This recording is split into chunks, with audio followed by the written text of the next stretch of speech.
እንግዲህ ከዚህ ቀደም እንዳያችሁት የቶማስ አክስት ያሉበት የኑሮ ሁኔታ እጅግ በጣም አሳሳቢ መሆኑን አጫውተውናል። በእሳቸውም ጉዳይ እንግዲህ ልባችን ተሰብሯል። ዛሬ እሳቸውን ልናገኛቸው በድጋሚ ተገናኝተናል ማለት ነው። ሰላም ሰላም ሰላም ሰላም ሰላም ውድ የዞላ ቲዩብ ቤተሰቦች እንደምን አላችሁ? ሰላም ደስታና ፍቅር ለእናንተ ይሁን እያለን እንግዲህ ዛሬ ለየት ያለ ፕሮግራም ይዘንላችሁ መጥተናል። የዛሬው ፕሮግራም የጉድ ነው የሚያስብል ነው። እጅግ በጣም አስገራሚ ፕሮግራም ነው ሚኖረን። እስከ መጨረሻው ድረስ ከተከታተላችሁን ይህንን አስገራሚ ፕሮግራም አንድ ሁለት እያልን ቆጥረን ወደ እናንተ የምናደርስ ነው የሚሆነው። እንግዲህ እስከ መጨረሻው ድረስ አብራችሁን ሁኑ እያልኩኝ እንግዲህ ለማስታወስ ያህል ምንድን ነው የተፈጠረው የሚለውን ባጭሩ ለማብራራት እሞክራለሁ። እንግዲህ ሁላችሁም እንዳያችሁት ሁላችሁም አይታችሁታል። ይሄንን ታሪክ ሁላችሁም ተገርማችሁበታል። ሁላችሁም እንዳያችሁት እንግዲህ የዚህ ታሪክ ባለቤቶች ቶማስ እና ወንድም እህቱ ናቸው። እንግዲህ ቶማስ እና እህት ወንድሞቹ ምንድነው የተፈጠረባቸው ካላችሁኝ፣ ሀብት ንብረት እያላቸው ወንድማቸውን ገፍተው ጎዳና አስወጥተው ነበረ። ከዛ በኋላ እንግዲህ ብዙ የህግ ጉዳዮች ብዙ ውጣ ውረዶችን ወጣን ወረድን። በመጨረሻም እንግዲህ ቶማስ ላይ ወንጀል የሰሩት ወንድምና እህት በህግ ቁጥጥር ስር ዋሉ ማለት ነው። እንግዲህ ባለፈው ፕሮግራም ሁላችሁም እንዳያችሁት ወንድምየው የቶማስ ወንድም አዛውንቱ እንግዲህ በቁጥጥር ስር ውለዋል ማለት ነው። ከዚህ በኋላ የነሱን ነገር ህግ የሚፈታ ሆኖ ሳለ ግን በቶማስና በአክስቱ አኗኗር ላይ ብዙ አይነት ችግሮች ስላሉ ዛሬ እሱን ለመፍታት ተገናኝተናል። እንግዲህ አክስቱን እንዳያቸዋቸው የሚኖሩበት ቤት እንኳን በቂ አይደለም፣ ወይም ደግሞ እሳቸውን ማኖር ይችላል ብለው አላሰቡም። ከዚህ በፊት ሀብት ንብረት የነበራቸው ተንደላቀው ሲኖሩ የነበሩ ናቸው እና እሳቸው አኗኗራቸው ምን ይመስላል የሚለውን ዛሬ እንግዲህ አብረን የምናይ ነው የሚሆነው። ለእነሱም የተዘጋጀ ነገር ይኖረናል። ከእነሱ ጋር ቆይታ ለማድረግ ተዘጋጅተናል። እናንተ ግን በቅድሚያ ይህንን ቪዲዮ ሼር፣ ላይክ፣ ኮመንት፣ ሰብስክራይብ እያደረጋችሁ ቤተሰብ ሁኑን ለማለት እወዳለሁ። ከዚህ በፊት የተለቀቀውን ቪዲዮ አይታችኋል። ብዙ ኬዞች እያስኬድን እንገኛለን። ስለዚህ እነዛም ኬዞች ነገ የሚቀጥሉ ነው የሚሆነው። ለዛሬ ግን መፍትሄ መስጠት አለብን ብለን ስላሰብን የቶማስን አክስት ልናገኛቸው ወስነናል። እስከ መጨረሻ ድረስ አብራችሁን ሁኑ ማለት እወዳለሁ። ዘላለም ዘገየ ነኝ። ሼር፣ ላይክ፣ ኮሜንት እና ሰብስክራይብ እንዳይለየን። አብራችሁኝ ሁኑ።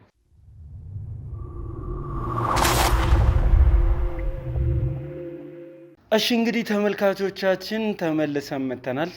ተመልሰን ስንመጣ ደግሞ እንደዚህ በአማረ ደስ በሚል ሁኔታ በድጋሚ ተገናኝተናል። እንግዲህ ዛሬ እንደዚህ ሆነው እርሶን ስላየው ደስ ብሎኛል። እንደው አሳምራቸው አለባበሳቸው ይዛቸው ወጣ ነበር ያልኩት እና እርሶ እንደዚህ ሆነው ስለመጡ ደስ ብሎኛል። እንደው ምን ተሰማዎት እንደዚህ ወጣ ስላሉ? ራስ ልጄ እኔ ከረጅም ጊዜ በኋላ እንደዚሁኝ በመውጣቴ ደስ ብሎኛል። እግዚአብሔርን አመስግኛለሁ። እናንተንም እሱንም አመስግኛለሁ። ይሄን ቀን ይሆናል ብዬ አልጠበቅኩም ነበር እና ደስ ብሎኛል። ምን ልበልህ፣ ደስ ብሎኛል። እንዴት ነው? ምን ተሰማ? ኦኬ፣ እውነት በዚህ አጋጣሚ በጣም ነው የማመሰግነው። ከአክስቴ ጋር ረጅም ጊዜ ሆነን እንደዚህ ሆነን መውጣት ካቆምን አይተሃል መችስ የነበረችበት ሁኔታ በጣም በምታሳዝን ሁኔታ ነበረች። የሞላለ ቤት ተንቀባራ የምትኖር አክስቴ ከዛ ቤት ውስጥ በጣም የምታሳዝን አክስት ነው የነበረችኝ እና እኔ በጣም ደስ ብሎኛል። ከረጅም ጊዜ በኋላ ነው እንደዚህ ሆኜ ሰውና ሳያት። እኔ ግን አንተ መጠየቅ የምፈልገው ይሄት ነው ያመጣልህ መሆኑ? እሺ እሱን የምነግራችሁ ነው የሚሆነው መጨረሻ ላይ። እንደው ትናንትናም ባለፈውም የተፈጠሩ ነገሮች አሉ። እንግዲህ ወንድምህም በመጨረሻ በቁጥጥር ስር ውሏል። ከዚህ በኋላ ነገሮች በህግ ይሄዳሉ። ግን ያው እስከዛሬም ንብረትህ መመለስ ስላልቻለ እኛ ያስቀመጥነ ቦታ ነው እየኖርክ ያለኸው። እንግዲህ የህግ ሂደቱ ጊዜ ይወስዳል። ከጊዜ በኋላ ንብረትህን የምታገኝ ነው የሚሆነው። ምናልባት ወራት ካልሆነም እስከ አመት ሊፈጅ ይችላል እና ምን ያህል ዝግጁ ነህ? ምንስ ተሰማ እነሱ በመጨረሻ እንደዚህ በመሆናቸው? አይ ማለት ይሄ እንዴት እንደምገልጸው አላውቅም። ልክ አላደረጉም፣ በጣም አጥፍተዋል። ደስተኛ ነኝ አልልህም። ለምን ደስተኛ ነኝ እንደማልልህ ልንገርህ።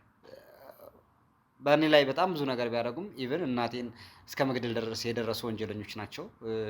ነገሩን አፍነው ለመብላት ሲሉ እኔንም ለመግደል ጫፍ ላይ የደረሱ ሰዎች ናቸው ቢልም ግን እንደ ሰውኛ ስታስቡ ደግሞ እኔ በእነሱ ላይ ደስተኛ መሆን ሰው አይደለሁም።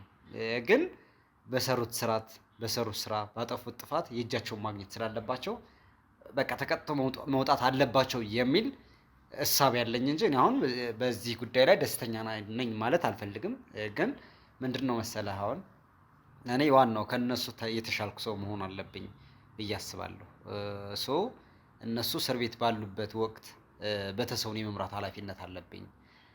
ልጆች እንደነገርኩ ነው፣ ውጭ ላይ የሚማሩ ልጆች ናቸው። እነሱን አሁን እንዴት ነው እኔ ላስተዳድራቸው የምችለው? ይሄ ብር ወደ እኔ ይሄ ገንዘብ ወደ እኔ እስካልመጣ ድረስ ፋይናንሻል ፍሪደም ላይ ዜሮ ነኝ አስበዋል አይደል? እና እሱ ነገር ነው እያሳሰበኝ ያለው እንጂ አሁን በር መጣ አልመጣ መምጣቱ አይቀርም። ያው በእናንተም አማካይነት የተያዘ ነገር ስላለ አንድ አመትም ይኸውስ ብዙ ጊዜ ጎዳና ምሬ ብዙ ጊዜ እኮ ተሰቃይቻለሁ። ስለዚህ አሁን አንድ አመትም ወደ 2 አመት መቆየት መጠበቁ ድርጅቶችን ወደ እኔ ማምጣቱ እሱ ነገር አይደለም አሁን እያሳሰበኝ ያለው እኔ ረጅም ጊዜ ስለቆየው። ግን እነዚህ ሰዎች አሁን ቅጣታቸውን የሚያገኙበት ደረጃ ላይ ናቸው። ግን በእነሱን የሚፈልጉ ቤተሰቦች አሉ። እነሱን ነገር እንዴት ላስተዳድራቸው፣ እንዴት ነው ሳፖርት ላደርጋቸው የምችለው? እሱ ላይ ትንሽ አሁን ተወጥሬያለሁ ሆነን ለመናገር ነው እንጂ በሌላው በቃ እጃቸውን በማግኘታቸው በቃ ሰው መማር አለበት። ከኔ ወንድምና እህት አስበዋል አይደል? አሁን ያንተ ወንድምህ ሌባ ቢሆን ወንድምህን አሳልፈህ አትሰጥም አይደል? ለዛ ነው ሀገራችንም እንደዚህ እየሆነች ያለችው። ስለዚህ ሌባ ነው፣ ለኔ ሌባ ነው። በሰራው ወንጀል ልክ መቀጣት ስላለበት ይቀጡ። ግን ሌላ የሚያሳስበኝ ነገር አለ። አሁን እሱን ነገር ነው እኔ እየተመላለስብኝ ያለው አእምሮዬ ውስጥ። እንዴት ነው ማስተዳድራቸው ተሰዎች ለጊዜው? እሺ እንደው እነሱ እንግዲህ ታስረዋል በመጨረሻ። እርሶም ብዙ ጥረት አድርገው ነበረ በእነሱ መካከል የሆነ ሱቅም ስጡት የሆነ ነገር ሰርታችሁ ስጡት ብለው ጥረት ሲያደርጉ እንደነበረ በእኛም ፊት ሲናገሩ እንደነበረ አይተናልና ይህንን ሁሉ እምቢ ብለው ነው ዛሬ እነሱ እዚህ ላይ ወደቁትና እንደው ምን ተሰማዎት በመጨረሻ? ያው እንግዲህ ልጄ እንዳልኩ ያው ይሄን ባይሆን ኑሮ ደስ ይለኝ ነበር። እነሱም እስር ቤት ባይገቡ እንደ ድሮ ፍቅራቸው ቢኖሩ ደስ ይለኝ ነበር። ግን ምን አደርጋለሁ? በራሳቸው ያመጡት ነገር ነው መሆኑ። እስር ቤት መግባቱ እሱ እንዳለው እውነቱን ነው። እኔም ደስተኛ አይደለሁም። አንድ ወንድምና እህት ከአንድ ማህፀን ተወልዶ እንደዚህ በቂም መያያዝ ጥሩ አይደለም። ግን ያው ይዘገያል ነው እንጂ ሁሉም ነገር እውነታው ይወጣል፣ ከእውነቱ ይደርሳል። ልጁም ወድቆ አይቀርም። እነሱም ቢሆን አሁን ታስረው አይቀሩም፣ ይወጣሉ፣ ተምረው ይወጣሉ። እና እኔ ደስ የሚለኝ በቃ ከዚህ በኋላ ያለው ነገራቸው ልባቸው አንድ ላይ ሆነው በፍቅር እንዲተሳሰሩ። መቼም ከዚህ በኋላ ተንኮልን አያስቡም ብዬ አምናለሁኝ። በቃ እነሱ ደግሞ ወጥተው በፍቅር ከአንድ ሆነው እንዲኖሩ ያንን እንዲያሳየኝ ነው ጌታን የምለምነው። እኔም ደግሞ አላፈርኩም፣ ይኸው አላሳፈርኝም። እናንተም ብትሆኑ እሱም ቢሆን ሁሉም ተባብሮ ይሄን ነገር ስላደረገ ደስ ብሎኛል። ልጄ ቁም ነገር ላይ ሆኖ እንደዚህ ሆኖ ማየቱ ደስ ይለኛል። እነሱን ደግሞ ጌታ እንደው ምሯቸው ውስጣቸው በፍቅር ተሞልቶ ደግሞ መጥተው ደግሞ እንደዚህ ተሰባስበን በፍቅር የምንሆንበትን ቀን እናፍቃለሁ። በቃ ይሄን ነው የምንለምነው። ደግሞ አሁን እንደዚህ እንደተራራቁ እንዳይቀሩ በፍቅር እንደገና እንዲተሳሰሩ። እሺ በጣም ደስ የሚል ነገር ነው። ከእናንተ ጋር ጊዜ ይኖረኛል፣ በደንብ እናወራለን። እዚህ የጠራኋችሁ ምክንያት ግን ቀድሜ ላሳውቃችሁ እወዳለሁ እና ትንሽ አንድ ፎቅ ወርታችሁ ወርደን የምናገኘው ሰው አለ። ለምን እዚህ መጣን የሚለውን ነገር ደግሞ እሱ በደንብ አብራርቶ ይነግረናል። ወደዛ እናምራና እስቲ ከእናንተ ጋር ዛሬ ሰፋ ያለ ቆይታ ነው ማድረገው። እሺ እንግዲህ እንደዚህ ደስ ብሎኛል እንዲሁ ነው ስለመጡልኝ። ተባረኩ።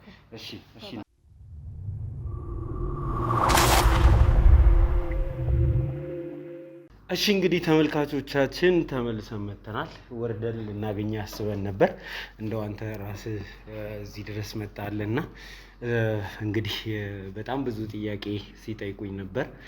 የት ነው ያለነው፣ ለምንድን ነው እዚህ የመጣ ነው የሚሉ ጥያቄዎችን እየጠየቁኝ ነበርና እሱ መለስላቸውና ራስን አስተዋውቀን እንጀምር። ለእኛ ተመልካች እንኳን አዲስ አይደለም፣ ግን እነሱ ስለማያውቁ ራስን አስተዋውቀልን እንጀምር እስቲ። በቅድሚያ እንኳን ደህና መጣችሁ። ያው አብዱ እባላለሁ። ሰመር ሪል ስቴት ማርኬቲንግ ማናጀር ነኝ። ወደ ሰመር ሪል ስቴት ነው የመጣችሁት። ሰመር ሪል ስቴት ሴቶች አደባባይ ኦልሬዲ ጨርሶ ለደንበኞች ያስረከበው አፓርትመንት ላይ 2 ቤዝመንት ግራውንድ ፕላስ 16 አፓርትመንት ላይ ነው የምንገኘው። በድጋሚ እንኳን ደህና መጣችሁ። እሺ እንግዲህ ብዙ ጥያቄዎች ይኖሯቸዋል። ተመልካቾችም ተደጋጋሚ ጥያቄዎች ሲጠይቁኝ ነበር። ያው እኛ እዚህ መተን በጣም ብዙ ጊዜ እንደ ቤተሰብ ተመላልሰናል። እዚህ በተመላለስንባቸው አጋጣሚዎች ደግሞ ብዙ ሰዎች ከሰመር ሪል ስቴት ጋር ዝምድና ፈጥረዋል። ኦልሬዲ ከእናንተ ቤት የገዙ ሰዎች አሉ።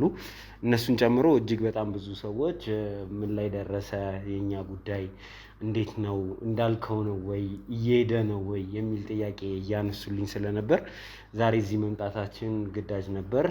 ከዛም ባለፈ ደግሞ ሰመር ሪል ስቴት በተደጋጋሚ በብዙ መንገድ የኛን ተመልካቾች ወይንም ባለ ታሪኮች ይደግፋል እና ዛሬም ስፔሻል በሆነ መንገድ ጠርታችሁናል። ስለዚህ እስቲ እንደው ሰመር ሪል ስቴትን የገዙም ያልገዙም የሚያውቁትም የማያውቁትም ሰዎች እንዲተዋወቁት አድርገህ እስቲ ስለ ሰመር ሪል ስቴት ንገረን። ኦኬ፣ ሰመር ሪል ስቴት ከ5 ዓመት በፊት የተቋቋመ ቤቶች ልማት ላይ ሪል ስቴት ላይ የሚሰራ የግል ድርጅት ነው። ፋውንደሩ አሜሪካን ሀገር ለ35 ዓመት በዚሁ በቤቶች ልማት ዙሪያ በቤቶች ብድር ዙሪያ ሞርጌጅ ላይ ነበር የሚሰሩት። ተጨማሪ ፍሬት ፎርዋርዲንግ ትራንስፖርቴሽንም ላይ ሌላ ካምፓኒ አደራጅተው ይሰሩ ነበረ። ቴክሳስ ዳላስ አካባቢ ብዙ ኦፕሬት ያደረጉ ነበር። ብዙ አበሾች ብዙ ጥቁር አፍሪካውያን ያውቋቸዋል አሜሪካ ውስጥ የሚኖሩ። ሳሚ ነጋ ይባላል ፋውንደሩ። ከ35 ዓመት የአሜሪካ ቆይታ በኋላ ወደ ኢትዮጵያ ጠቅላላ አሴቶቹን ወደ ካሽ ቀይሮ ወደ ኢትዮጵያ ሞቢላይዝ አድርጓል። እዛ አሁን ምንም አይነት ቢዝነስ የለውም። ወደ ኢትዮጵያ መጥቶ ትልቅ ኦፕኒንግ ያየበት ይህን ቢዝነስ ነበረ።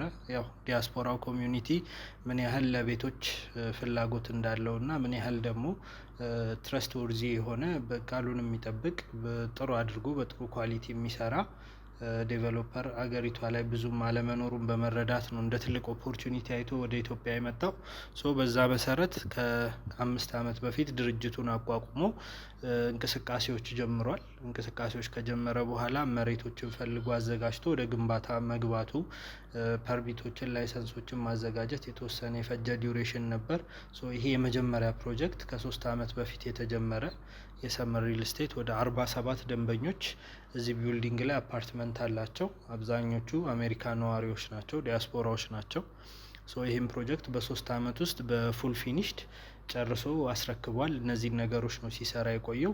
አሁን ደግሞ ተጨማሪ አዲሽናል ፕሮጀክቶችን ይህንን በመጨረሱን በማስመልከት አዳዲስ ፕሮጀክቶችን እየጀመረ ነው። በዋናነት ግን አሁን እንግሊዝ ኤምባሲ ባለፈው የአንተም አንድ ደንበኛችን ነበርክ። እንግሊዝ ኤምባሲ ሳይታችን ላይ ነው አሁን ከረንትሊ በደንብ እየሰራን ያለ ነው። እሱን ደግሞ የሆነ ያክል ስቴጅ አድርሰን ወደ ቀጣይ ፕሮጀክት ይኖሩናል ብለን እናስባለን። ያው ሰው ሁሉም ነገር በሰው ስለሆነ የሚመራው፣ ሰው ደግሞ ያስባል ፈጣሪ ይፈጽማል። በዛ እቅድ ላይ ነው ያለ ነው። የእንግሊዝ ኤምባሲ ሳይታችን ቆንጆ የሽያጭ አፈጻጸም ነው ያለን። ብዙ ደንበኞችን በተለያዩ ዲስካውንት ፓኬጆች ተጠቃሚ ማድረግ ችለናል። በዚህ በዞላ ሚዲያም ብዙ ደንበኞችን ተጠቃሚ ማድረግ ችለናል። በሌሎችም ሚዲያዎች ብዙ ሪች አውት ያደረግናቸው ዲያስፖራ ኮሚዩኒቲዎች አሉ፣ ሎካል ቤት ፈላጊዎች አሉ። እንደ ኢንቨስትመንትም እንደ ቤት ፈላጊም ብዙ ሰው ኢንጌጅ እያደረገበት ያለ ፕሮጀክት ነው። ያው ሎኬሽኑ እንግሊዝ ኤምባሲ በጣም ሴኪውርድ የሆነ ኤሪያ ነው። ለቢዝነስም ይሆናል፣ ለማከራየት፣ ለመኖሪያም ደግሞ ጸጥ ያለ ሴኪውርድ ሰፈር ስለሆነ ለመሀል ከተማም ያለው ቅርበት በደቂቃዎች እንደ ልብህ ወደ ፈለግከው ዳይሬክሽን መንቀሳቀስ ስለምትችል ብዙ ደንበኞች እየመረጡት ያለ ፕሮጀክት ነው ከረንትሊ። እሱንም በቃላችን መሰረት በ27 ወር ውስጥ ጥንቅቅ አድርገን ለማስረከብ አሁንም እንግዲህ መጀመሪያ አንተ ስትገዛ የነበረውና አሁን ያለው ሂደት በደንብ ታየዋለህ። በሚታይ ደረጃ ነው ኮንስትራክሽኑንም በጣም የተገረምኩበት ነገር ነው። መጀመሪያም ስንል ነበረ ከጀርባ ቤተ መንግስት ይገነባል የሚለውን ነገር ስናወራ ነበር። እያየኸው ነው እንግዲህ የቤተ መንግስቱን ግንባታ የሰፈሩም ውበት ምን ያክል ከፍ እያለ እንደመጣ ፕላስ ደግሞ በኮንስትራክሽን የሚጠበቅ ሂደቱ የሚጠበቅበት ነገር አለ አይደለ? ከምንጠብቀው በላይ ሆኖ ነው ያገኘሁት። ምናልባትም ካሜራማን ይዤ ቦታው ላይ ስላልተገኘሁኝ ካሜራማኔን ልክ ያስቀርጬ እዚህ ቪዲዮ ላይ ላስገባ እችላለሁ እና የሚገርም ሂደት በሚገርም ፍጥነት ምናልባትም ካላችሁት ጊዜ ቀድማችሁ ቤታችንን የምታስረክቡበት ሂደት ነው ያየሁትን ሂደት በጣም ነው የወደድኩት። እንግዲህ ከዚህም ከሰመር ሪል ስቴትም ቤት የገዛችሁ ሰዎች ምን ላይ ነው ያለው ሂደቱ ምን ይመስላል ሂድና ታዘብልን ባላችሁ መሰረት ሄጄ ታዝቤ ያየሁት ነገር እጅግ በጣም ያስገረመኝ ነው። በጣም ተመችቶኛል። እንግዲህ ያልወሰኑም ሰዎች ካላችሁ አሁንም እድል አለ፣ ጎረቤት ሁኑኝ ለማለት ነው የምፈልገው። ያው መጎራበቱ ጥሩ ነውና እንደዛ ነው ማለት የምፈልገው። እናንተስ የግንባታውን ሂደት እንዴት ታዩታላችሁ? እውነት ባለን አሁን በቀረን ጊዜ ይረከባሉ ወይ የሚለውን ካንተም እንደ ባለሙያ መስማት የምፈልገው ነገር ይኖራል። አዎ ይሄን ቢልዲንግ ስንሰራ የወሰድናቸው ሌሰኖች አሉ።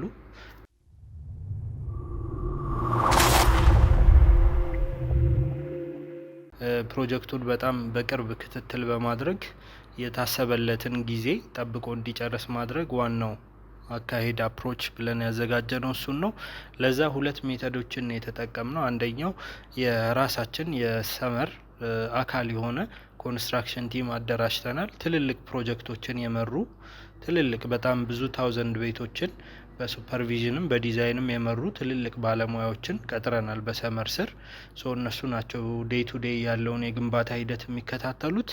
ሌላ አዲሽናሊ ተጨማሪ ደግሞ ዲዛይኑንም ስናሰራ ለጥሩ አርክቴክት ነበር የሰጠነው፣ ከነ ሱፐርቪዥኑ ነው የሰጠነው። ደግሞ ያው በብዛት እሱ የሚሰራቸው ፕሮጀክቶች ዲዛይኑንም ቆንጆ አድርጎ ነው የሚሰራው፣ ሱፐርቪዥኑንም በቅርብ ክትትል ያደርጋል። አብርሆት ላይብረሪን የሰራ አንድ አርክቴክት አለ፣ አባ አርክቴክትስ የሚባል ካምፓኒ ባለቤት ዮሴፍ በረደድ ይባላል። ለሱ ነው ዲዛይኑን ኦልሞስት ዲዛይኑን ከነ ሱፐርቪዥኑ ወደ 20 ሚሊዮን አካባቢ ኢንቨስት አድርጎበታል ሰመር ሪል ስቴት። እውነቱን ለመናገር ያው የትኛውም አይነት ሪል ስቴት ይህን ያህል ለዲዛይንና ለሱፐርቪዥን ወጪ አያወጣም። ያው በስንት እንደሚያሰሩት እኛም ሴክተሩ ላይ ቅርብ ስለሆንን አንደርስታንድ ስለምናደርግ፣ ግን ለሚኖረው ኳሊቲ ጊዜውንም ግቡን እንዲመታ አዲሽናሊ ደግሞ ዲዛይን ካረከው በኋላ እስክታስረክብ ድረስ የሚኖሩ ኢረሮችን ሚኒማይዝ ለማድረግ ትልልቅ ባለሙያዎችን ሀየር ማድረግ በጣም ተመራጭነት አለው። ምናልባት በፍላሚንጎ አካባቢ የምታውቀው ከሆነ ጥላ የሚባል አፓርትመንት አለ፣ የዛ ዲዛይነር ማለት ነው ዮሴፍ። በጣም ቆንጆ አድርጎ ነው የሰራው። ኤቭሪቲንግ ሁሉ ነገሩ ልቅም ያለ ጥንቅቅ ያለ ዲዛይን ነው። በዚህ ሰዓት ብዙ ደንበኞች ከተማ ውስጥ ካሉ ዲዛይኖች የእኛን ዲዛይን በደንብ ይመርጣሉ። ሳሎናቸው በጣም ሰፋፊ ቤቶች፣ ማስተር ቤድሩማቸው በጣም ሰፋፊ ቤቶች ሆነው ስቲል ደግሞ በጣም አፎርደብል አከፋፈላቸው ምቹ የሆኑ ቤቶችን ነው ለደንበኞች እያቀረብን ያለ ነው። ሱፐርቪዥኑን ለሱ አውትሶርስ ስላደረግ ነው በደንብ ፎሎ እያደረገ ይሰራዋል። በጎን ደግሞ የሰመር ሪል ስቴት ፕሮጀክት ማናጀር ዴይ ኤንድ ናይት ፕሮጀክቱን እየተከታተለ በእርግጠኝነት ከታሰበው ጊዜ በታች ግባችንን እንመታለን ብለን ነው ዴይ ኤንድ ናይት እየሰራን ያለ ነው። ያው ቀሪውን ነገር ደግሞ ፈጣሪ ይጨመርበት። እጅግ በጣም የሚገርም ሂደት ነው ያየሁት። ሰዎችም ደግሞ ሰመር ላይ ከቦታም አንጻር ከምንም አንጻር ብዙ ሰው ኢንተረስት እያሳየ ይገኛል። ብዙ ሰው ቦታውን እየፈለገው ይገኛል።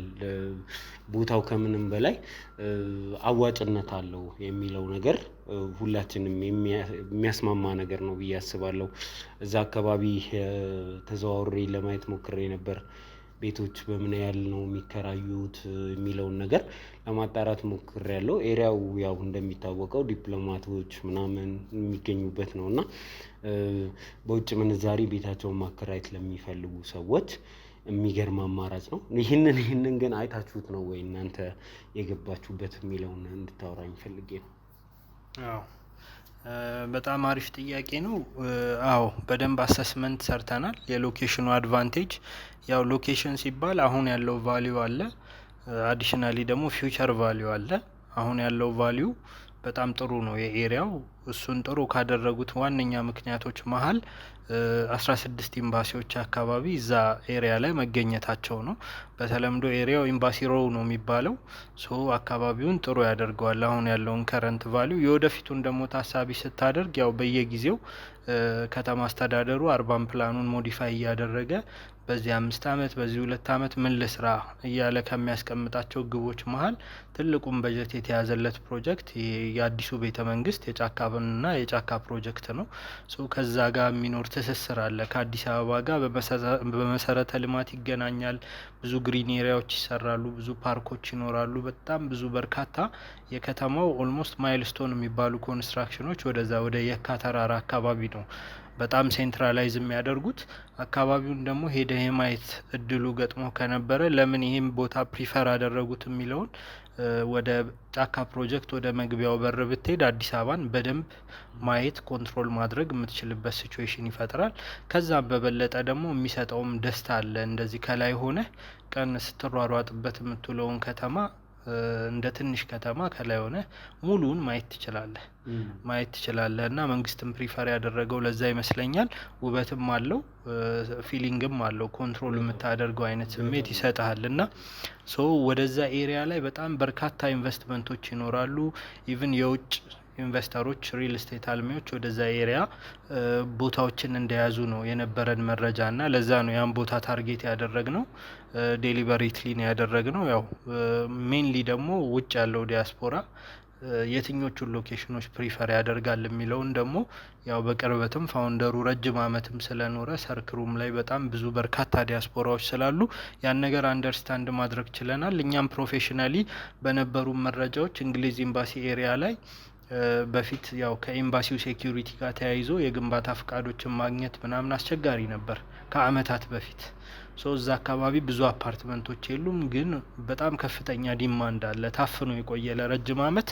እዛ አካባቢ ውስጥ ጥሩ ዲዛይን ይዘን ብንመጣ አፎርደብል ብናደርግ ፕራይሳችንን ብዙ ደንበኞችን ማፍራት መጥቀም እንችላለን። ለቀጣይ ፕሮጀክቶቻችንም መነሻ ግብአት ይሆናል የሚል እምነት ስለነበረን ነው ሎኬሽኑን ፕሪፈር ያደረግነው። ቀላል አልነበረም። በጣም ብዙ ኮስት ወጥቶበታል ቦታውን ሴኪዩር ለማድረግ። ኢቭን ቦታውን ሴኪዩር ካደረጉ በኋላ ግንባታ ፍቃዱን ኤቭሪቲንግ ፕሮሰስ ማድረግ አስቸጋሪ ነበረ። ሁሉንም ቻሌንጆች አልፈን ኦልሬዲ አዘጋጅተን ግንባታውን ኦልሬዲ ጀምረናል። እንግዲህ በተባለው ጊዜ የማጠናቀቅ ፕሮሰስ ነው የቀረን። ሽያጩንም ኦልሞስት ከ60% ወደ 65% አካባቢ ጨርሰናል አሁን ባለው ሁኔታ። የቀሩት በጣም ውስን ቤቶች ናቸው። ለእነሱም የሚሆኑ ጥሩ አሁን የሚያዘጋጀናቸው እድሎች አሉ ለደንበኞች። እሱንም ደግሞ በደንብ አድሬስ እናደርጋለን። እሺ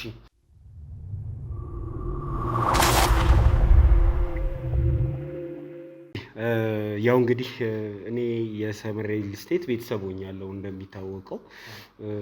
እንግዲህ ሰመር ሪል ስቴት ላይ እንደዚህ የሚነገርለት እንደዚህ ዝናው የሰፋለት ቦታ ላይ የቤት ባለቤት ሆኛለሁ እና ብዙ ወዳጆቼ ደግሞ በተለይ ዲያስፖራው ኮሚኒቲ እዛ ቦታ ላይ እኛም እንፈልጋለን ምናምን ሲሉኝ ስልክ ነበር እና እንደዚህ ደውሎ ነበር አንድ ወዳጄ በእኔ ተመሳሳይ ካሬ ፈልጎ ነበረ። ቢቻል ፍሎራችንን ቢመሳሰል የሚል ነገር አንስተን ወደ እናንተ ልከን ነበርና እሱ ካሬ የለም አልቋል ተባለና አሁንም ብዙ ወዳጆቼ መምጣት ይፈልጋሉ ወደ ሰመር። ምክንያቱም ትልቅ ኢንቨስትመንት ነው። ማንም ሰው ኢንቨስት ሲያደርግ ሁልጊዜ ነው የምለው ሰው ቤት የሚገዛ ሰው የዘመኑ እንዳለ ሴቪንጉን ነው ኢንቨስት የሚያደርገው፣ ነገውን ነው ኢንቨስት የሚያደርገው እና ጥሩ ቦታ ላይ ኢንቨስት ማድረግ ይፈልጋል እና ብዙ ሰዎች አሁንም መምጣት ይፈልጋሉ። ነገር ግን ከኔ ጋር ተመሳሳይ ካሬ ያው እናንተ 65% ሽያጭ ጨርሰናል ስላላችሁም ሊሆን ይችላል የለም እየተባለ ነውና ይሄንን እንዴት ታስታርቅልኛለህ አንተ? ኦኬ ያው 65% ያልኩ እነዚህ 138 ካሬ ሌላም አንድ ቤት ታይፖሎጂ አለ። ሽያጫቸው ተጠናቆ ነው። ያው ብዙ ደንበኞች የተረባረቡበት ፕሮጀክት ነው እውነቱን ለመናገር። አሁንም ስቲል ከዛ ካሬ ጋር የሚቀራረቡ ካሬዎች አሉ። በሱን እናስተናግደዋለን። ባለ 2 መኝታ 157.3 ካሬ አለ። በካሬ 88318 ብር ጀምሮ ቫትን ጨምሮ ማለት ነው። በዚህ ዋጋ ዲል ማድረግ ይችላሉ። አሉን አቬይለብል ቤቶች አሉን 163.3 ካሬውም ከኔ ቤት ጋር ተቀራራቢ ነው። አዎ የካሬ ሂሳቡም እንግዲህ የሚታወቅ ነው። አሁን እዚህ አዲስ አበባ ላይ ቤቶች በካሬ ምን ያህል እንደሚሸጡ እኔም ተዘዋውሬ ያሳይቻቸዋለሁ። ብዙ ተመልካቾችም ያውቃሉ።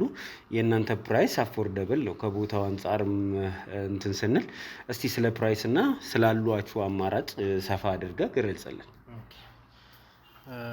መልካም ከአፎርዳቢሊቲው ከፕራይሱ ስንነሳ አሁን ያልኩ ዋጋ 88 ሺህ ያልኩ ዋጋ የከተማው በጣም ቆንጆ የሚባል ዋጋ ብትል ይቀላል።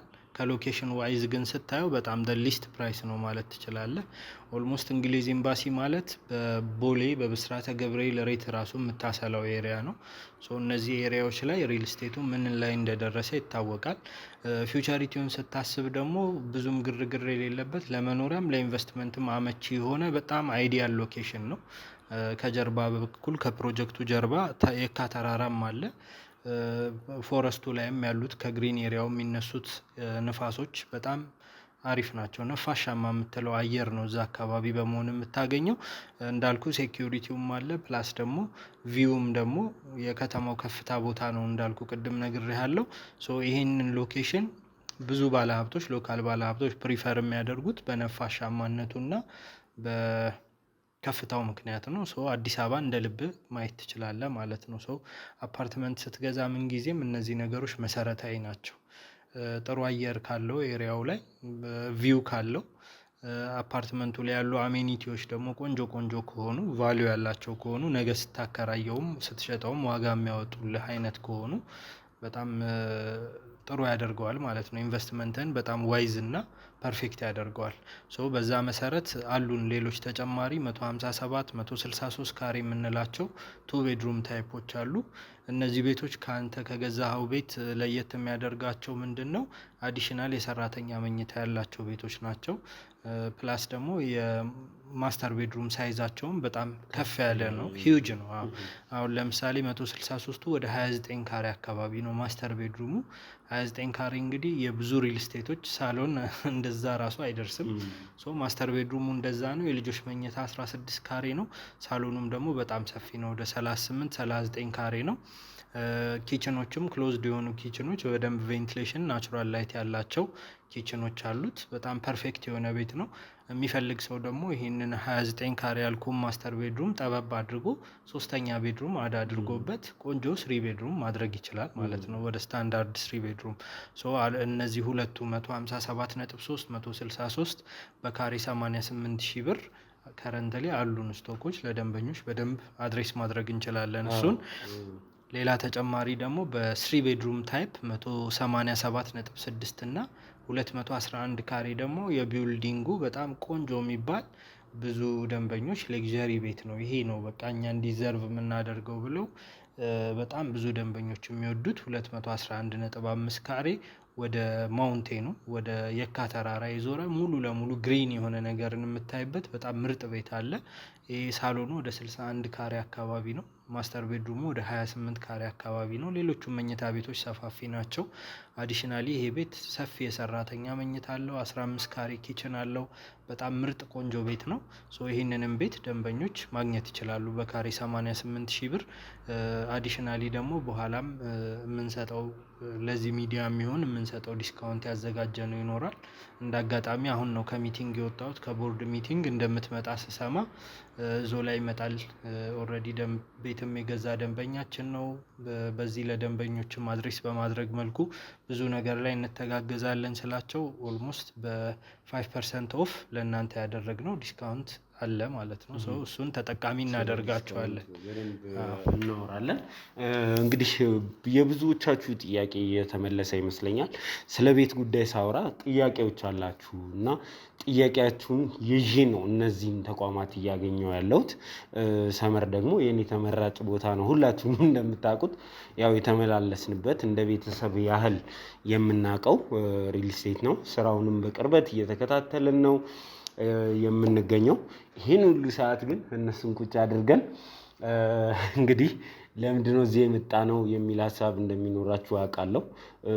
እናንተም በደንብ ታውቁታላችሁ። ቤቶች ከዚህ ቀደም እጃችሁ ላይ የነበረው ሀብት እንግዲህ ቤቶች ናቸው። ለዲፕሎማቶች ሲከራዩ የነበሩ በዶላር የምታከራዩቸው ቤቶች እንደነበሯችሁ አውቃለሁ እና ከእናንተ ጋር ቆይታ የምናደርግ ነው የሚሆነው። በደንብ እዚህ ቦታ የመጣንበትን ምክንያት እነግራቸዋለን። ሰመር እናንተን ደግሞ የሚያደርግላችሁ ነገር ካለ እንጠይቃለን። ቤት የመግዛት ፍላጎት የላችሁ?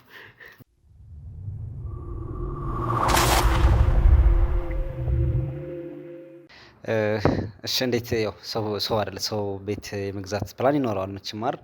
እኔ እንኳን ቤት ቢኖረኝ ለጓደኞች ግን እንደዚህ አይነት ተመራጭ ቦታ እኔም መኖር እፈልጋለሁ። እዚህ ቦታ ላይ ይሄ ዲፕሎማቶች መኖሪያ ቦታ ነው። በዛ ላይ እንደተጠቀሰው ቤተ መንግስት ከጀርባው አለበት። ተራራማ ቦታ ነው፣ ነፋሻ ቦታ ነው እና እንግዲህ በሰላም ገንዘቤ ተመልሶ ጓደኞቼን ሰብሰብ አድርጌ ቦታ የምገዛበት ቤት የምገዛበት ቦታ ነው። እንግዲህ ያው እንደሚታወቀው ለዲፕሎማቶች በጣም ወሳኝ የሆነ ቦታ ነው። ስለዚህ ከዚህ ቦታ ላይ ገንዘቤ ተመልሶ ያለኝን ነገር ኢንቨስት ማድረግ እፈልጋለሁ። ይሄን ቦታ አግኝቶ መቼስ ወደኋላ የሚሸሽ ሰው አለ ብዬ አላስብም እና እንትኑንም ስለምታውቀው ነው። ይሄ እናንተ ስንት እንደሚከራይ ታውቃላችሁ፣ በዶላር ስንት እንደሚያመጣ ለዲፕሎማቶች መኖሪያም ስለነበረ እናንተ ስላላችሁ ይህንንም ስለምታውቁት ጭምር ነው የጠየኩ። አይሆፕ ገንዘብህ በቅርብ ተመልሶ እንግዲህ አንተም የምታውቀው ቢዝነስ ላይ ኢንቨስት የምታደርግበትን ሰመሮችም ይደግፈዋል ብዬ አስባለሁ እና አይሆፕ በቅርብ ገንዘብ ተመልሶ እንግዲህ እንደዚህ አይነት ነገር ላይ ኢንቨስት የምታደርጉበት ቀን ይመጣል ብዬ አስባለሁ። ከዛ በፊት ግን ለእናንተ የተዘጋጀውን ነገር ከማሳየታችን በፊት እስቲ ሄደን እንግዲህ ሰመር ገንብቶ የጨረሰው እዚህ ሴቶች አደባባይ ጋር የሚገኘው መኖሪያ ቤት ነው የምንገኘው። ስለዚህ አሁን ደግሞ እንደው ሰመር ምን አይነት ግንባታ ነው የሚያከናውነው የሚለውን እኔ 2-3 አይቻለሁ። ግን ያላዩ ሰዎች አሁንም ያልወሰኑ ሰዎች ጭምር ከኛ ጋር ሆነው ይዩት እስቲ የሰመርን ቤትና ወደዛ እናምራ እስቲ። እሺ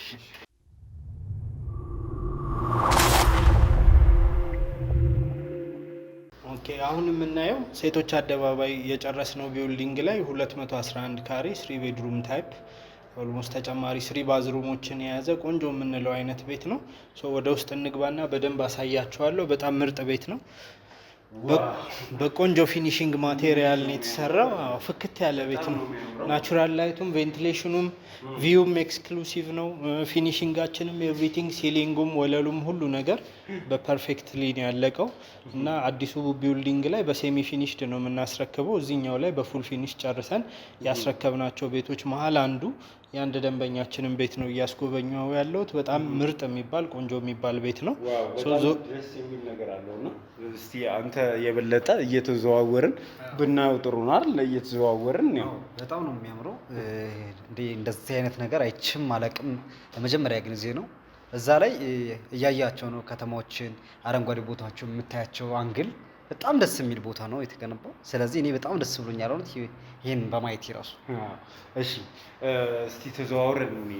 እሺ በዚህ በኩል እንደገባን መጀመሪያ እዚህ ጋር ዳይኒንግ ኤሪያ ይኖረናል። ዳይኒንግ ኤሪያውና ኪችኑ አጠገብ ለአጠገብ ነው የሚሆነው። በዚህ በኩል ስንመጣ ሊቪንግ ኤሪያው በጣም ሰፊ ሊቪንግ ኤሪያ፣ ብዙ ቤተሰብ መያዝ የሚችል ሊቪንግ ኤሪያ አለ። እዚህ ጋር ደግሞ ሰፊ ሙሉ ቤተሰብ መያዝ የሚችል ሰፊ በረንዳ አለ። እዚህ ላይ ቡና ማፍላት፣ የተለያዩ ሴሬሞኒዎችን ቤት ውስጥ ማዘጋጀት ይችላል። እሱ ልነግር በጣም ደስ ይላል። የአዲስ አበባ ዙሪያ ላይ ያሉትን እንጦጦንም የካንም ሁሉንም ተራሮች ማየት ትችላለህ። የከተማውም ውበት እየጎላ የሚወጣው በደንብ ከፍ ስት እታችማ ያው ታውቀዋለህ አዲስ አበባን።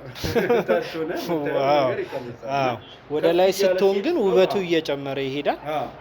ሊፍት ምናምን የሚባሉት ፋሲሊቲዎች በደንብ የተሟሉ ከሆኑ በብዙ ደንበኞች ወደ ላይ ተመራጭ ነው። ብዙ ቦታ ደግሞ ዋጋውም የተወሰነ ይቀንስላል ወደ ላይ በመግዛት ፋሲሊቲ ካለ ችግር የለውም። የኛ ቢልዲንግ ደግሞ 5 ኤሌቬተር አለው። ኤሌክትሪክ ባትሪ ያላቸው ሊፍቶች ናቸው የሚሆኑት። ባካፕ ጀነሬተርም ይኖራቸዋል። አንድ የእቃ ሊፍት 4 ፓሴንጀር ሊፍት አለ። ኢቭን ሊፍት ስትጠብቅ የምታባክነው ጊዜ እንዳይኖር ታሳቢ ተደርጎ ነው የተሰራው። ለእንቅስቃሴ ምንም አትቸገርም ማለት ነው። የሚገርም ነው።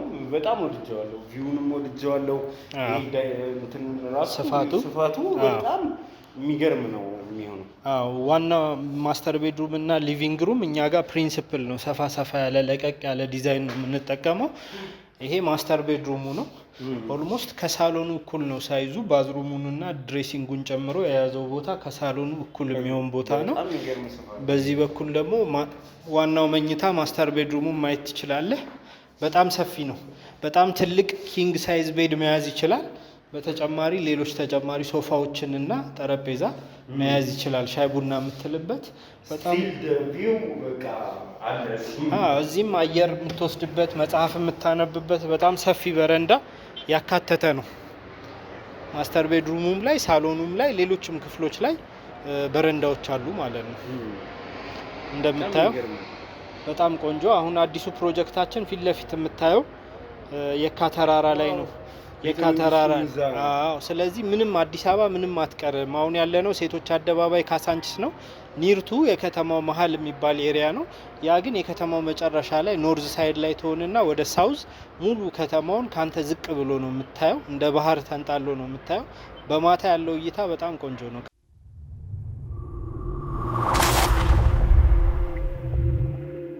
360 ዲግሪ እንግዲህ ይሄ አፓርትመንት ምን አይነት እይታ ይኖረዋል የሚለውን በዛው ላሳያችሁ። የጋራ መገልገያ ሰገነት አለው የሴቶች አደባባይ ሳይታችን። አዲሱ የእንግሊዝ ኤምባሲው ፕሮጀክት ላይ በጣም ብዙ ማሻሻያዎች አድርገንበታል። የመዋኛ ገንዳ፣ ጂም፣ ሳውና፣ ስፓ በጣም ብዙ ፋሲሊቲዎችን ያሟላ ነው የሚሆነው። የመጨረሻው ፍሎር ላይ ስትወጣ ስዊሚንግ ፑሎችን ኤቭሪ አክሰስ በሆቴል አፓርትመንት ስታንዳርድ የተሟላለት ይሆናል። ሶ አሁን ቅድም ስነግርህ የነበረው እይታ ከዚህ ጋር ኮምፕሊት ሪዘምብለንስ አለው። አሁን ሙሉ አዲስ አበባን እያየን ይመስለኛል። ኤክሰፕት ትንሽ ፓርት ነው ወደ ላይ የሚቀረን። አሁን ከዛኛው አፓርትመንት በጣም ከፍታ ቦታም የካ ተራራ ጠርዝ ላይ ያለ ፕሮጀክት ስለሆነ እንደዚህ እንደምታየው ሙሉ ከተማውን በጣም ከዚህ በተሻለ ከፍ ባለ እይታ ታገኘዋለህ ማለት ነው። ሰው እንዴት አያችሁት? ያምራል አይደል? በጣም ማራኪ የሆነ እይታ አለው። ሶ ይሄንን ቦታ ደግሞ ይሄ ማራኪ እይታ አየሩንም ሰው በደንብ አክሰስ ኢንጆይ እያደረገ እንዲያደርገው የመዋኛ ገንዳ፣ ጂም፣ ብዙ ፋሲሊቲዎችን ልጆችም እዚህ ኤሪያ ላይ መጥተው እንዲናፈሱ እንዲያነቡ ግሪን ኤሪያዎችንም ኢንክሉድ አድርገንበታል። ሶ በጣም አትራክቲቭ ነው የሚሆነው የዛኛው ቢልዲንግ ቴራስ ማለት ነው። ሶ እንደዚህ ሰፋፊ መኝታ፣ ሰፋፊ ሳሎን ያላቸውን ቤቶች በ10% ቅድሚያ ክፍያ በካሬ ቅድም እንዳልኩ 88 ሺህ ብር እንደሚመርጡት የወለል አማራጭ 13 ሚሊዮን እና 14 ሚሊዮን አካባቢ 157.3 ካሬ በመሸጥ ላይ እንገኛለን። ሌሎችም ቤቶች ባለ 2 መኝታ 163 ካሬ፣ ባለ 3 መኝታ 187 ካሬ እና ድጋሚ ባለ 3 መኝታ 211 ካሬ እንዲሁም በጣም ቆንጆ የምንለው ቤት 260 ካሬ ላይ እና 240 ካሬ ላይ የሚያርፍ ባለ 4 መኝታ ኦልሞስት የሰራተኛ መኝታውን ከቆጠር ነው ባለ 5 መኝታ 5 መታጠቢያ ያለው ቤት ብዙ አማራጮች ቫራይቲዎች አሉ። ከ2 ሚሊዮን ብር ባነሰ ዳውን ፔመንት እነዚህን ቤቶች ከኛ መግዛት ይችላሉ በ10%። የባንክ ብድርም አመቻችተናል 50%። አጠቃላይ ቅድም ያልኩ የ13 ሚሊዮኑ የ14 ሚሊዮኑ ግማሹ ካላቸው ደንበኞች 50%ቱ ካላቸው አሁን የሚከፍሉት ዳውን ፔመንቱን 10% ሆኖ ቀሪውን 40% ደግሞ እስኪረከቡ ድረስ በ2 አመት ፔሪዮድ ውስጥ መክፈል የሚችሉ ከሆነ ሰመር ሪል ስቴት ትክክለኛ ምርጫ አድርገው እዚህ ላይ ባሉት ስልኮች እየደወሉ መረጃዎችን ከሽያጭ አማካሪዎቻችን እየወሰዱ እኔንም ኮሚኒኬት እያደረጉ ያሉትን ኦፈሮች ያሉትን የእይታ አማራጮች የፍሎር አማራጮች ተሻምተው መያዝ ይጠበቅባቸዋል ብዬ አስባለሁ። እንዳልኩ ነው እንግዲህ በጣም ማራኪ ነገር ነው እየሸጠን ያለን። በጣም የሚገርም ነገር ነው። እዚህ የሚያየውት ነገር በጣም ተመችቶኛል እና በጣም ደስ የሚል ጊዜ ነበረን። አሁን ደግሞ እንግዲህ እዚህ ድረስ እነ ቶማስን ለምን ይዘናቸው እንደመጣን እንግዲህ ለነሱ የምንነግርበት ሰዓት ላይ የደረስን ይመስለኛል። እስኪ ወደዛ ነው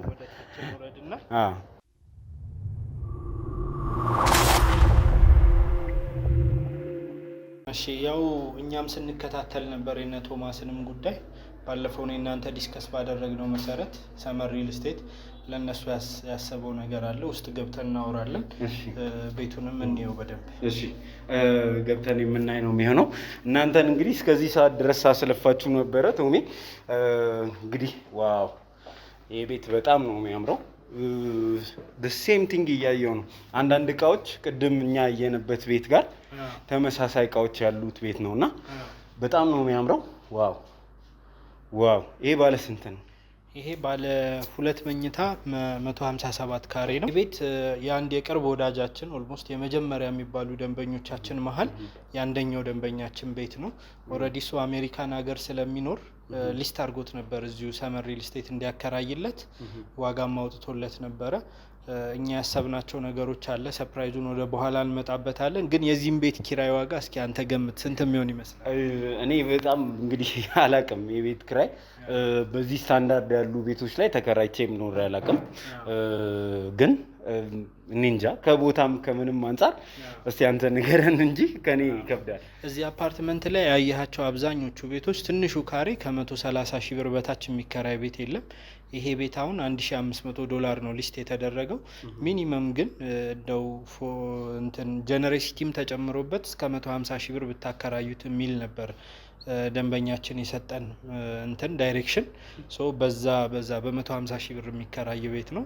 2 መኝታ አለው። እዚህ ጋር ኪችን አለ። እስቲ ቤቱን አንድ ጊዜ አብረን ከነሱ ጋር እናየውና ያው እንግዲህ ተመልካቾችም ይሄ የምታዩት እንግዲህ ዳይኒንግ ኤሪያው ከአንተ ያየሁትን ነገር እኔም ልድገመውና እሺ አንተ አስጎብኛ። እሺ ዳይኒንግ ኤሪያው በዚህ በኩል አለ። ሊቪንግ ኤሪያው እንደምታዩት በዚህ አለ። እዚሁ ቅርብ እንዲሆን ኪችን አለ። ኪችኑ ሞዲፋይ ተደርጎ ነው የተሰራው። ክሎዝድ መሆን ይችላል፣ ኦፕንም መሆን ይችላል። 2 አክሰስ አለው። ኪችኑ ስትገቡ ደግሞ እንደዚህ ቆንጆ ተደርጎ ፈርኒሽ ተደርጓል። ቬንቲሌሽን እና ናቹራል ላይትም ምግብ ሲበሰል በዚህ አየር ሪሊዝ እንዲያደርግ መስኮት በደንብ ፕሮቫይድ ተደርጎለታል። ከኪችኑ አጠገብ አንድ ስቶር ይኖረናል። እዚህ ጋር ሚኒ ስቶር አለን። እዚሁ ጋር አነስ ያለ ስቶር አለን።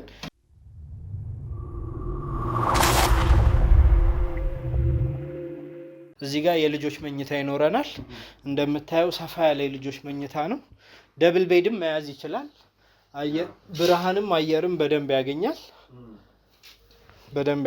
አየርም አለው። ደብል ቤድ ደግሞ ሲንግል ቤድ የምንላቸው አሉ። እንደዚህ አንድ በዚህ አድርገህ ለ2 ልጆች ሼር አድርገው እንዲጠቀሙ ማድረግ ትችላለህ። ተደራራቢ ካረከው ደግሞ በርከት ያሉ ልጆችን እዚህ ቤት ውስጥ ማሳደግ ይቻላል ማለት ነው። ለቤተሰብም ይሆናል፣ ለማከራየትም ጥሩ ነው። እዚህ ጋር የልጆች መኝታና ለሳሎኑ አንድ ላይ ኮመን ባዝሩም ይኖረናል።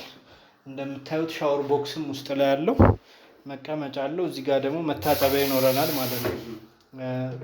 በደንብ ፈርኒሽ ነው፣ ዌል ፈርኒሽድ ነው የተደረገው። ቦይለርም ተገጥሞለታል። ስታጠብ ገርሞኝ ነበረ። ቦይለር ሁሉም ባዝሩም ላይ አለ። በዚህ በኩል ስንመጣ ዋናው መኝታ ክፍል ይኖራል። ሰፊ ባዝሩም በዚህ በኩል ይኖረዋል። እንደምታዩት ቤቱ በደንብ ናቹራል ላይትም ቬንቲሌሽንም በደንብ ነው የሚያገኘው። መኝታ ቤት ስለሆነ መኝታ ቤት ብርሃን በደንብ ይፈልጋል። በዚህ በኩል አንድ መስኮት ይኖራል። ዋና ደግሞ በረንዳ ያለው ሰፊ መስኮት በዚህ በኩል ይኖረናል ማለት ነው። እንደምታዩ ኪንግ ሳይዝ ቤድ ይዞ ሶፋና ጠረጴዛ በደንብ ፈርኒሽ ማድረግ የሚችል ነው። በረንዳም እይታ ንፋስ አየር የምትወስድበት በዚህ በኩል ይኖርሃል ማለት ነው። ይህን ይመስላል እንግዲህ። እዚህ አካባቢ ያው መሀል ከተማ ስለሆነ ብዙ ኤንጂዎች ደግሞ እዚህ አካባቢ ነው የሚገኙት። ኦልሞስት የ80-90% ኤንጂዎች የካ ክፍለ ከተማ ውስጥ በዚህ በካሳንቺስ አቧሬ ኤሪያ ላይ ነው የሚገኙት። ጥናቶች እንደዛ ነው የሚጠቁሙት። ከፍተኛ ሬንታል ይልድ አለው ይህ አፓርትመንት።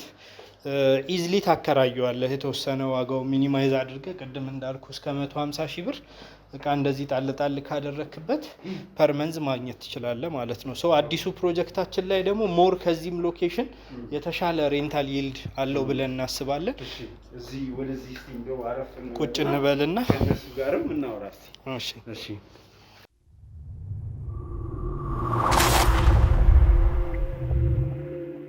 እሺ እሺ እንግዲህ ተመልካቾቻችን ተመልሰን መጥተናል። በመጨረሻ እንግዲህ ዛሬ እነ ቶማስን ይዣቸው ስዞር ነበረ።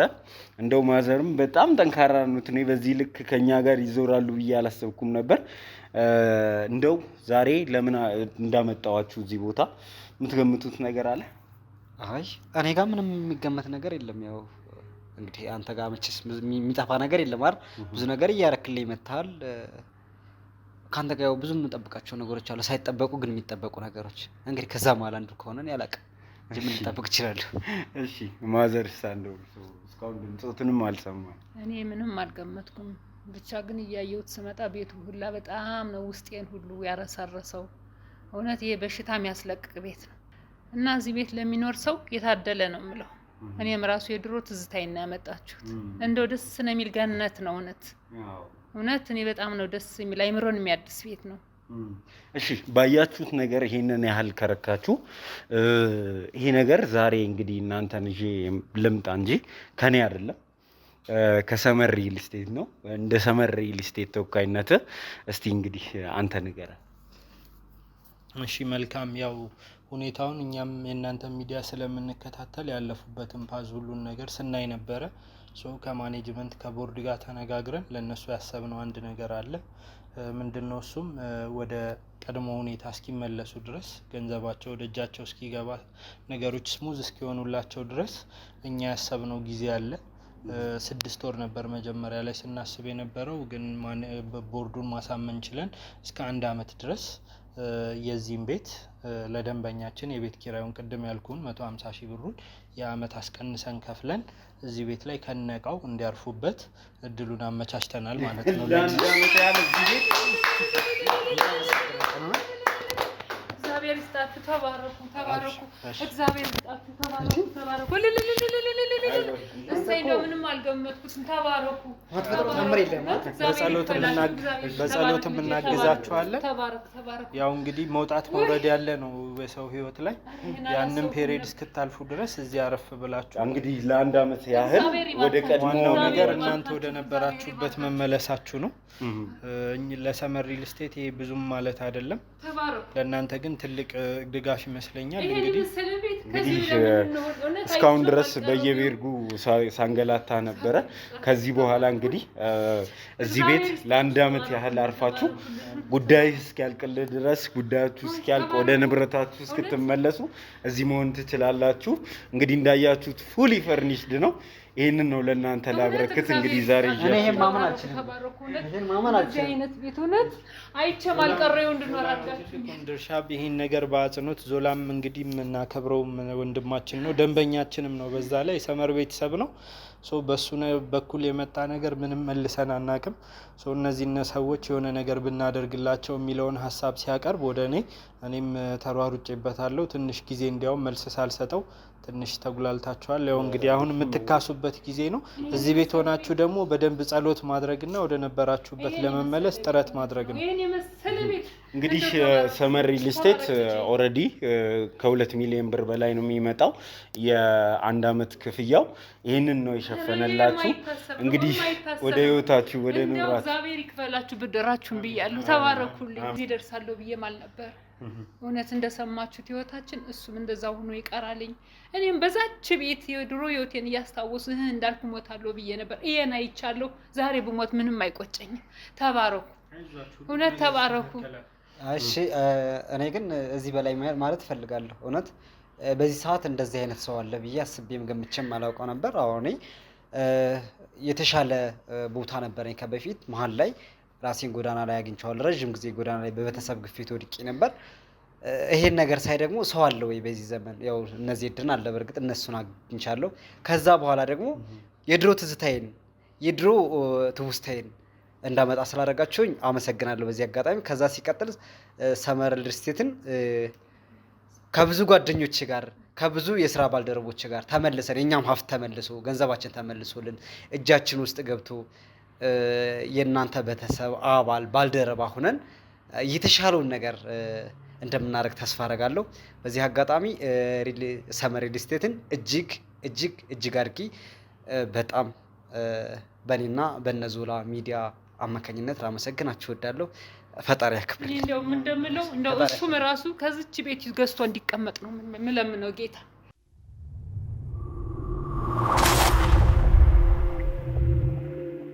እሺ እንግዲህ በጣም የሚገርም የደስታ ጊዜ ነበር። እንግዲህ ከዚህ በላይ ብዙ ነገር እናስባለን፣ ብዙ ነገር እናደርጋለን። እንግዲህ ፈጣሪ ነገሮችን ያሳካልን፣ እናንተም ወደ ቀደመው ቦታችሁ ተመለሱልን እንጂ በጣም ብዙ ነገር እናስባለን። ሰመር ሪል ስቴት ደግሞ እንደዚህ ደስታቸውን ስለመለሳችሁልን ከልብ ላመሰግን እፈልጋለሁ። በራችሁን አንድ ቀን ዘግታችሁብን አታውቁም። የጠየቅናችሁን ነገር ሁሉ ነው የምታደርጉልን። ዛሬም እንግዲህ ደንበኞች፣ አዳዲስ ተመልካቾች ይኖራሉና ሀሳብ ያላቸው እኛም ብለው ወደ ሰመር የሚመጡ ሰዎች ይኖራሉና ለነሱስ ምን ተዘጋጅተዋል? በመጨረሻ ማለት የምትፈልገውን በአጠቃላይ ለአንተ እድል ልስጥ። እሺ ያው እናንተን ከጋበዝን ሁሌ የምናደርገው ነገር የተለመደ ነው። 88,000 ቅድም ያልኩ ዋጋ አለ። ከሱ ላይ 5% ቅናሽ ለ10 ደንበኞች ቀድመው ለሚመጡ ይኖረናል። ይህን የምናደርገው ቅድሚያ ክፍያውን 10% ብቻ ለሚከፍሉ ደንበኞች ነው። ቅናሹ ባይዘዌ እንደ ሌላ ቦታ ከሚከፍሉት ላይ አይደለም የሚደረገው፣ ከቶታል ፕራይሱ ላይ ነው የሚደረገው። ከአጠቃላይ ሂሳቡ ላይ 5% ዳውን ፔመንቱን 10% ለሚከፍሉ ደንበኞች እናደርጋለን። በተጨማሪም ደግሞ 100% ገንዘብ እጃቸው ላይ ኖሮ ባንክ ተቀምጦ እንዳይሞትባቸው ከግዥበት ለመከላከል የሚያስቡ የተለያዩ አሴቶች ከዚህ በላይ ውርዝ የሌላቸው አሴቶችን ሸጠው ወደ ተሻለ ነገር ማስተላለፍ ማዘዋወር የሚፈልጉ ደንበኞች እንዳሉ ስለሚታወቅ ቅድም ካልኩ 5% ጋር አዲሽናሊ 30% ጭማሪ አድርገንበት ከአጠቃላይ ከሚከፍሉት ላይ 35% ቅናሽ አድርገንላቸው ባለ ሁለቱም መኝታ ቤት ቅድም 14 ሚሊዮን ያልኩን ቤት በ9 ሚሊዮን መያዝ ይችላሉ ማለት ነው። ቅድም እንዳልኩ አዲሽናል የባንክ አማራጮችም አሉ። ሰው ደንበኞች ዋንስ እኛ ጋር በደንብ ይምጡ እንጂ ውጭም ከሆኑ ወኪሎቻቸውን ይላኩ እንጂ በደንብ ያሉትን ነገሮች ለማብራራትም በደንብ ለማስረዳትም ያሉትን ፓኬጆችም ለደንበኞች በማስተላለፍ ብቁ የሆኑ የሽያጭ ሰራተኞች አሉ። እኔም ደግሞ በኃላፊነት ይህንን ነገር እያስተባበርኩ ቀኑ ሙሉ እዚሁ ስለምገኝ የነሱን ስልክ ነው የምንጠባበቀው። ከታች ባሉት ስልኮች እየደወሉ መረጃዎችን መውሰድ ይችላሉ። በደንብ እናስተናግዳቸዋለን። ቆንጆ ቆንጆ ፓኬጆችን ለ10 ደንበኞች አዘጋጅተናል። አዲሽናሊ በግሩፕ ለሚመጡ ደንበኞች እስከ 5% የሚሆን ቅናሽ፣ 2 ሆነው ከመጡ 2%፣ 3 ሆነው ከመጡ 3% የፋሚሊ ዲስካውንት የግሩፕ ቅናሽ የምንሰጣቸው ይሆናል ማለት ነው። ይህም ይደግፋቸዋል። እስከ 1 ሚሊዮን ድረስ ቅናሽ ከቶታል ፕራይሱ ላይ በዚህ ማግኘት ይችላሉ እንደየብዛታቸው።